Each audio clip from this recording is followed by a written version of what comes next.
এটা কিন্তু কাটার সাথে সাথে কিন্তু লাল হয়ে গেল।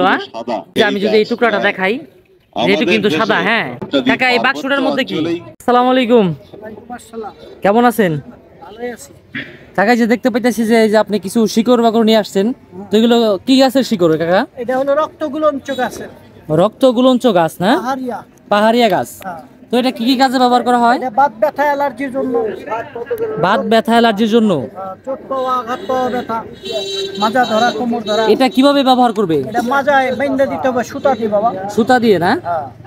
এই যে আপনি যে কাটতাছেন, এইভাবে কি কাইটা বিক্রি করেন? এরকম ভাবে কাটলেই লাভ। দর্শক দেখতে পাচ্ছেন, এই যে সুন্দর করে সাজাচ্ছে কাকা। এগুলো হলো পাহাড়ি গাছ, রক্তগুলঞ্চ গাছ। রক্তগুলঞ্চ গাছ। যদি আমি কাছ থেকে দেখাই, দেখতে পাবেন যে এই যে যেখান থেকে কেটেছে এটা কিন্তু লাল একদম। এই যে দেখতে পাচ্ছেন, এই একটি করে শিকড় এই যে কাটলেন, এটি কত করে বিক্রি করবেন? মাত্র 20 টাকা পিস। 20 টাকা পিস। সুন্দর করে সাজিয়ে রেখেছে। এই যে দর্শক, আজকে কিন্তু সাপ্তাহিক একটি হাটের দিন। আমি এখন আছি মানিকগঞ্জ গড়পাড়া বাংলাদেশ হাটে। তো হঠাৎ করে দেখা মিলল এই কাকার সাথে। তো পাহাড়ি কিছু শিকড় নিয়ে এসেছে। তো পাহাড়ি শিকড় কিন্তু বান্দরবন, খাগড়াছড়ি, তবলছড়ি, বান্দরবন এগুলো পাওয়া যায় না? খাগড়াছড়ি। বান্দরবন, খাগড়াছড়ি, তবলছড়ি। আপনার বাসা কোথায়? আমার বাসা বিক্রমপুরে, লোহগঞ্জ। আচ্ছা, যে এরকম করে যে সাজাইতেছেন, এটা কি কোনো কাজ আছে নাকি আকর্ষণ করার জন্য মানুষের এগিয়ে আসবে? হ্যাঁ হ্যাঁ হ্যাঁ।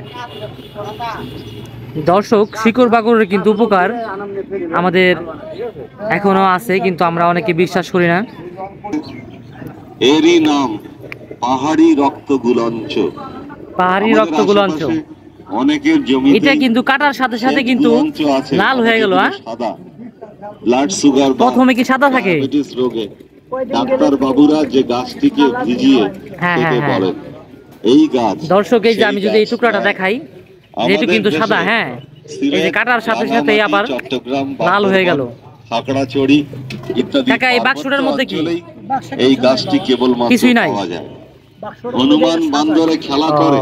তো দর্শক, এই ছিল শেষমেশ আপডেট। ভিডিওটি ভালো লাগলে সবাই লাইক করে যাবেন এবং কি আমাকে অনেক সাপোর্ট করবেন। ধন্যবাদ সকলকে। আসসালামু আলাইকুম ওয়া রাহমাতুল্লাহি ওয়া বারাকাতুহু।